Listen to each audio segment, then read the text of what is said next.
In this lecture, I plan to look at the role of the papacy and religious reform in Western Europe in the launching of the Crusades.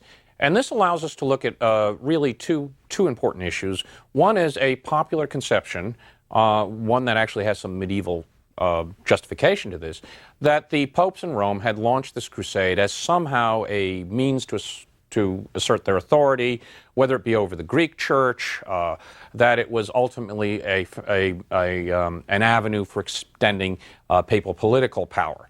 Another issue that is more important to the point is that issue of the nature of authority, secular versus spiritual, in Western Europe, which was quite different from what existed in contemporary Byzantium and the Caliphate. Now, as to that first point, it seems pretty clear now that popes such as Gregory VII, who actually launched the notion of a crusade, or his successor, Urban II, were really in no position to launch military expeditions to extend papal control. They had the papacy had a very rudimentary administration, even by the standards of feudal Europe. At best, popes could inspire, but they could hardly direct and command the crusading armies. There's no doubt that the princes who went on crusade, especially in the First Crusade, but even in subsequent crusades, certainly paid homage to the Pope. They saw him as their spiritual leader. The news was sent back at each victory to Rome, but there was nothing of the notion of some kind of plot on the part of the papacy in Rome to subordinate the Greek church or to capture the holy places from the Muslims. Instead, it's more useful to look at the development of the Crusades, the religious background to the Crusades, as part of a wider story in Western European society, and that is how religion came to be defined in such a way that Western Europeans, on the eve of the Crusades, were beginning to see that there were two separate authorities, spiritual and secular, that they were not one and the same. And I stressed in several earlier lectures that this was really quite remarkable. And in some ways, the Caliphate in Baghdad, or in Cairo, if you prefer the Shiite version of the Caliphate, was much closer to the late Roman ideal of Constantine, that political and religious authority rested in one place, in the case of the Islamic world, in one man. Byzantium was not too far removed from that. They were heirs of that late Roman tradition.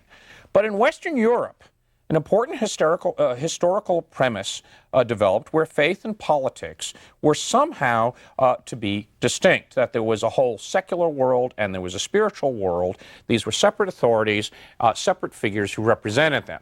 Now, the relationship between these two authorities could be debated, and they will be debated continually through the Middle Ages and even down to this day. But this is a unique aspect of Western society and is responsible for a whole bunch of developments in Western civilization that make it quite separate from other civilizations. At the time of the launching of the First Crusade, as I mentioned earlier, this issue of the relationship between secular and spiritual had not yet really been defined. Popes had long looked to traditions going back into early Christian documents that they were the heirs of St. Peter. As early as the 3rd century A.D., there was a doctrine of papal supremacy. It was actually advanced by St. Cyprian, Bishop of Carthage, who then conveniently ignored it when he clashed with the Pope. But nonetheless, the notion that Rome was the sole patron authority in the western half of the empire, and Rome also happened to be the capital of the Roman Empire, meant that Rome had a position superior to all other archbishops and bishops in the Christian world. It is ironic that in the early Middle Ages, in the 7th and 8th centuries, in the period that saw the great expansion of the Islamic Empire that led to the weakening of ties between Constantinople and Western Europe, that it was largely Greek-speaking popes that really began to develop this notion that the papacy had some type of doctrinal primacy in all matters of Christian faith. These were popes such as Theodore of Tarsus, who came from the hometown of St. Paul, and others who were refugees displaced by the Arabic conquest, who in a sense were more Chalcedonian, that is, more behind the traditions of the Fourth Ecumenical Council than anyone else. They would not compromise with various confessions in the East. Once they were relocated to Italy, they held their position, their doctrinal positions, and looked to that tradition of papal primacy as a way of backing up the fact that they were right. And the Sixth Ecumenical Council in 681, in effect, confirmed that in that notion, because all of their positions were confirmed, and the emperors, in effect, made an admission that they were wrong and that Rome was correct. In the 8th century, there was a dramatic change in the position of the papacy. As a result of Byzantine interest in the East, the emperor in Constantinople could no longer act as the protector of the papacy in Rome. And popes had long looked to the emperor in Constantinople as the legitimate ruler who was to keep them protected from various barbarians. These included Lombards, who had entered Italy in the 6th century, other nasty attackers, notably Muslims, who in the 7th century began raiding the coast of Sicily, and by the 8th century were attacking southern Italy, Sicily, Sardinia. Rome herself was threatened by Arab pirates. Emperors in Constantinople were no longer able to provide this. Furthermore, the emperors in Constantinople were divided over the issue of iconoclasm, and that further alienated the papacy. The papacy was against the issue of iconoclasm sponsored by the emperors. As a result, the popes looked north. They forged an alliance with the king of the Franks, Pepin the Short, I've mentioned on several occasions, who was given a coronation as king of the Franks, who in turn came into Italy and established the papacy as the primary power in central Italy, the so-called donation of Pepin. These are the lands that became the papal states. And henceforth, the French monarchy, or to be more accurate, the Frankish monarchy, was tied to defending the papacy. This climaxed in 800 when Pepin's son, Charlemagne, was crowned Emperor of the Romans, that is, Holy Roman Emperor, on Christmas Day 800. So what had historically evolved in the West was a physical separation between where political and military power rested and where religious authority rested. In the West, due to historical accidents, the Pope was in Rome, and the main political figures that came to dominate Western Europe were the descendants of Germanic kings who ruled in places such as France, England, and Germany. Whereas in the quote-unquote more civilized zones of the Caliphate and Byzantium, the Patriarch and the Emperor were both together in Constantinople or in Baghdad. The Caliph was supposed to be both the spiritual as well as the political successor of Muhammad. So to some extent, this was just a case of historical accident, the way secular and spiritual authority had evolved since the collapse of the Western Empire. But it carries some very powerful implications. First, Charlemagne's son, Louis the Pious, failed to maintain the great imperial Christian empire that Charlemagne had constructed. This is often referred to as the Imperium Christianum, that is the Christian empire, the notion that Latin Christendom was somehow a restoration of the old Roman Empire. By 843, that vision was gone. The Carolingian Empire was now divided among Charlemagne's three grandsons. Over the course of the next century, the boundaries shifted. The Western Kingdom, which evolved into France, broke down to a series of feudal states. The Eastern Kingdom, which became Germany, evolved into a German kingdom that was divided into the five great dukedoms. And then there was this middle kingdom stretching from the Low Countries into central and northern Italy, which went to the senior grandson, Lothar, which had with it the imperial title. In the course of the political changes of the 9th and 10th century, it was the East Frankish state, the German kingdom, that emerged as the most effective in the 10th century. Otto I, elected king of Germany in 936, died 973, essentially took over most of that middle kingdom. That included the Rhineland, the Low Countries, the Alpine regions, southeastern France, and northern and central Italy. In 962, he crossed into Italy and was crowned Holy Roman Emperor. His wife, Adelaide, was the heir to Lombardy, that is, northern Italy. She's an Italian wife. and henceforth the kings in Germany claimed also the imperial title going back to Charlemagne. Otto, however, built his state by turning to the episcopacy and to the great abbots of Germany and Italy as a way of supporting his position, of administering this very diverse realm. Parts of his realm were administered under feudal arrangements, but other parts followed earlier tribal arrangements. In order to assert royal authority, Otto, in effect, gave to the bishops, the abbots, the archbishops of Germany and Italy, secular powers. They were given huge estates to administer. There were numerous imperial monasteries founded. In many ways, over the course of the 10th and 11th century, the so-called Ottonian and then their successors, Salian kings of Germany, turned the episcopacy of Germany into their top administrative class. This can be seen in a variety of ways. The three leading archbishoprics in Germany, Trier, Mainz, and Cologne, who eventually would come to have a role in electing the Holy Roman Emperor, were all positions entrusted to close friends or members of the imperial family. The Archbishop of Mainz was usually the brother of the Holy Roman Emperor. All of them owed 100 knights in knight service. The great prelates were also expected to go on campaign with the emperor. So that by the opening of the 11th century, German armies included many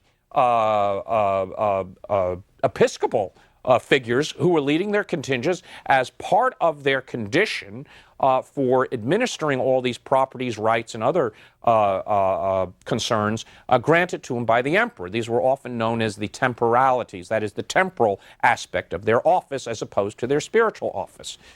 In a way, Otto and his successors could reconcile this very easily with their notions of the Imperium Christianum, this notion that they were the Holy Roman Emperors, that they were the heirs of Charlemagne. Of course, they were, in effect, like the kings of Israel. They would minister to the faithful Christians. The Emperor Otto III, for instance, his mother was a Byzantine princess, so one wonders how much these notions were influenced by Mom telling him that you really are a Christian emperor. Furthermore, the kings of Germany always had to go to Italy to get the imperial crown, the coronation that made him Holy Roman Emperor, and the German kings could legitimately claim, starting with Otto I on, that they rescued the papacy from declining to a position of essentially nothing more than a plaything of the Roman nobility. In 843, when the Carolingian Empire was divided, and you go into this period of civil wars and the breakdown of the three successor kingdoms, Rome suffered considerably from this. By the late 9th century, Rome was essentially dominated by leading Italian families. The papacy was often the plaything of these toughs. Some have gone so far as to dub the 10th century the so-called papal pornocracy, where the papacy was in the hands of women of high rank and low repute, and there were a series of scandals, the most notorious Sergius III, who reputedly had orgies repeatedly in the mausoleum of Hadrian. That's today Castle San Angelo. It had fallen into the hands of a rather disreputable lot of strongmen. And that the German kings had come in and rescued that they had restored the integrity of the throne of St. Peter, had ensured that proper men were elected to that office, and bolstered its position in Western Europe. And they did have some right to that claim. On the other hand, there were dangers inherent in this system that the German kings could turn their episcopacy essentially into their own officials. And there was always the danger down the road that perhaps the Pope would become nothing more than the chaplain of the emperor. And that would depend on where the emperor resided. Fortunately for the Pope, the emperor was conveniently north of the Alps most of the time. There was also another set of precedents that occurred from this arrangement that reinforced these notions that the German kings, the Holy Roman Emperors, had this special position in Western Christendom, that they really were the Christian emperors. In several disputed elections in the 11th century, the German Holy King, or Holy Roman Emperor, had to intervene and settle the issue. And the most famous of these was the Council of Sutri in 1046, where the then reigning Holy Roman Emperor Henry III had to adjudicate the claims of 3 different contenders for the papacy. He had them all deposed and had his own candidate, a German cleric, elected as Pope Clement II. To the kings in Germany, this was simply the logical reverse to the coronation of Charlemagne. If the Pope could create an emperor, in certain circumstances, the emperor could create a pope, and that this was approaching something of the ideal that you saw in Constantinople at the time. Well, this notion, which was so powerful in the Holy Roman Empire, was one way of reconciling this issue of spiritual and secular authority. But there were other ways of looking at it and looking at this relationship. And here we turn to the second part of this lecture, and that is what did the papacy see, and how did religious life in Europe change so that this image, going back to Charlemagne, which is resting on older Roman traditions, came under stress. Well, part of it originated really at a local level. Strange to say, as important as Western Europeans believed Rome and the papacy were, and throughout the Middle Ages, there's no question that Rome was always given this special rank, that the Pope was the spiritual father of all Christians. Nonetheless, churches had operated to a great extent as regional or local churches. They may have paid homage to the papacy in Rome, but they often ignored his directors, the directors of popes. Well, in 911, Duke William the Pious of Aquitaine gave to a group of Benedictine monks in his south-central French county of Macon a monastery of Cluny. And he endowed it extremely well. The abbot, Birno, took over and was going to make this monastery a model of Benedictine spirituality. Furthermore, in the grant, William specified that the monastery was to be outside of all lay interference.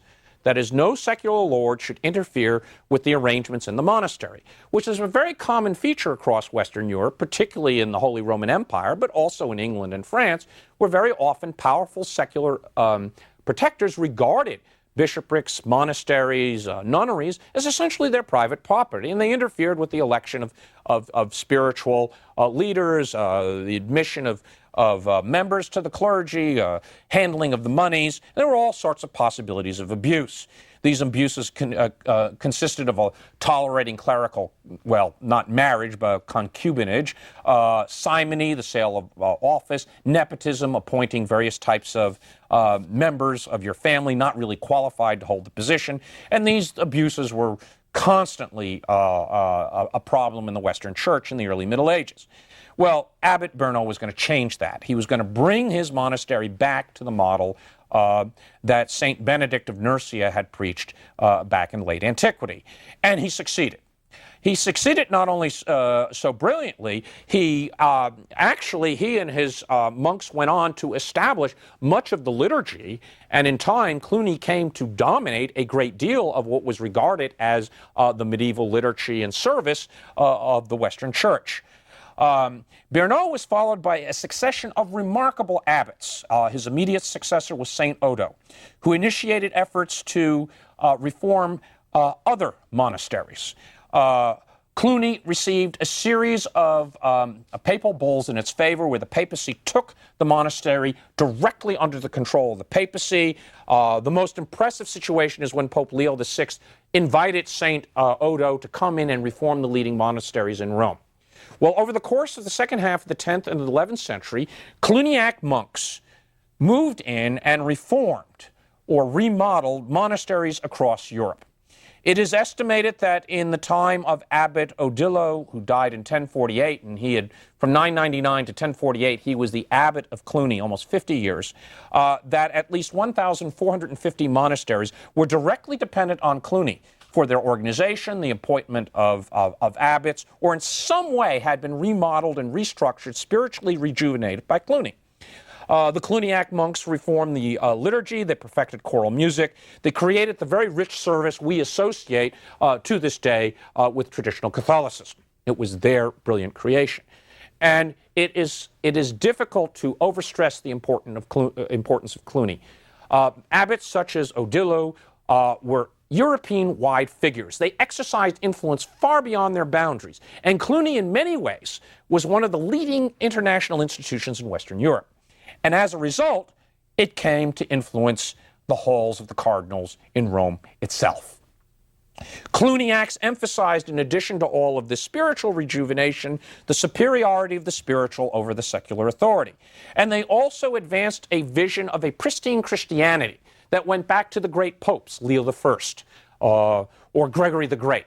It was the Cluniacs who in many ways sponsored the notion that papal elections should be free and out of the control of the emperors. And the turning point came in the pontificate of Leo IX in 1049. Himself from Lorraine, himself very deeply influenced by Cluniac ideals, a very good friend of the then reigning Holy Roman Emperor, Henry III. But Leo IX was the first of what are known as the reformist popes, the popes committed to this vision, who began to carry out important reforms in the College of Cardinals, began appointing men who increasingly came to stress this position, that the two authorities need to be separated, that the lay should not interfere with the spiritual. And over the course of the 11th century, a series of remarkable popes came to the throne who advanced this ideal. There were reforms in the College of Cardinals. By the time of Pope Nicholas II, the law had been passed that only the cardinals effectively could vote for the Pope. Of course, the imperial consent was required, but the precedent established at the Council of Sutri was not going to determine the election of popes thereafter. Now, this vision that emerged in Rome and is traced back to Cluny, of course, clashed immediately with a number of the aspects of the administration of the Holy Roman Empire. And this became quite evident increasingly over the 11th century. And it really came to a head in the reign of the Holy Roman Emperor Henry IV and his contemporary Pope Gregory VII, formerly Cardinal Hildebrand. Gregory VII, who was a rather irascible character in some ways, was a powerful thinker.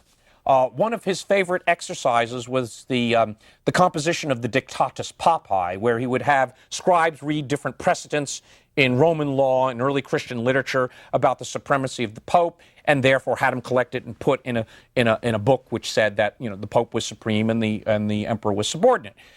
It was in Gregory's pontificate where the famous, or perhaps infamous document, the so-called Donation of Constantine, was actually advanced. It had been forged a couple of hundred years earlier in France, but it was advanced as a justification that Constantine had given domain of the Western Empire to the Pope.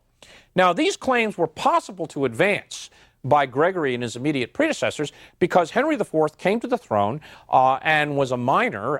His mom, Agnes, essentially administered a very complicated and weak regency, and the court in Germany was really in no position to protest over this. But when Henry attained his majority, a clash was bound to occur. Gregory, who was elected in 1073, immediately had notions of advancing these reformist ideas of not only freeing the papacy from secular control, but also asserting its moral and political supremacy over the Western emperor. Gregory also planned notions of, for instance, helping the Byzantines with apparently what looks like the first serious effort of a crusade. Although that never came to pass because war erupted between Henry and Gregory. And to a large extent, this war probably could have, it was fought over a very specific issue, and that issue could probably have been easily resolved, but I think behind it was this wider issue of spiritual and secular authority. What precipitated the war was who had the right to invest bishops, and hence it's known as the investiture controversy. And the first round of this controversy is really solved in 1122 at between Calixtus II and Henry V. And what they do is they arrange a deal where the bishops get their temporal authority from the emperor, but their spiritual authority is designated from Rome. And certainly some type of compromise could have been worked out back in the 1070s.